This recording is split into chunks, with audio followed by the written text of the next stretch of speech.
প্রথম রোজা থেকেই জমজমাট রাজধানীর ইফতার বাজার। কর্মজীবী মানুষের ভিড়ে মুখরিত কারওয়ান বাজার, বেইলি রোড সহ স্থায়ী অস্থায়ী সব স্টল।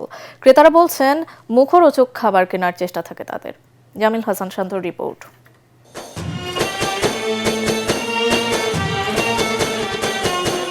ইফতার বাজারে লম্বা লাইনে দাঁড়িয়ে পছন্দের খাবার কিনছেন রোজাদাররা। পরিবারের সদস্যদের বয়স ও রুচির কথা মাথায় রেখে কেউ নিচ্ছেন ভাজা পোড়া, কেউ আবার কাবাব রুটি, তবে হালিম কমন আইটেম। গরুর খাসি ও মুরগির আলাদা হালিম আছে রাজধানীর প্রায় সকল ইফতার বাজারেই। এখানে keema samosa, paneer samosa, shashlik, chicken wonton, chicken ball, chicken cheese ball, chicken fry, chicken drumstick. Vegetable রোলগুলো নেই, আর চিকেন ফ্রাই আছে, চিকেন ফ্রাই।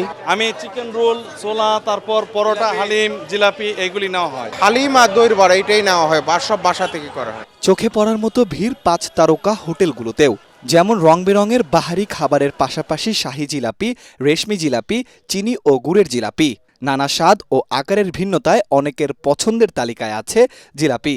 ভোজন রসিক বাঙালির ইফতারে স্থান পেয়েছে বিভিন্ন বিদেশি খাবারও। রমজানে বিশেষ করে হালিম এবং জিলাপি আমাদের এটার আলাদা একটা ঐতিহ্য আছে। সেই ঐতিহ্যটি ধারাবাহিকতায় আমাদের দেখতে পাচ্ছেন অলরেডি লাইন লেগে গেছে এবং প্রথম দিনে আমরা সবাইকে দিতেও পারিনি। স্বাদ ও সাধ্যের মধ্যে টাটকা খাবারটাই পরিবারের মুখে তুলে দিতে চান কর্মজীবী এসব মানুষ। সবই তো ওপেন, খোলামেলা, তারপরে নিতে হয় একটু রুচির জন্য। দামগুলো আসলে একটু নাগানের বাইরে, ইভেন কোয়ালিটি ভ্যারি করে। ধরেন দাম একটা নিচ্ছে কিন্তু কোয়ালিটি ভাবে দিচ্ছে না আর কি। ভেজাল খাবারের ভিড়ে রোজার দিনে শতভাগ বিশুদ্ধ ইফতারের সন্ধানে অনেকেই আছেন দুশ্চিন্তায়।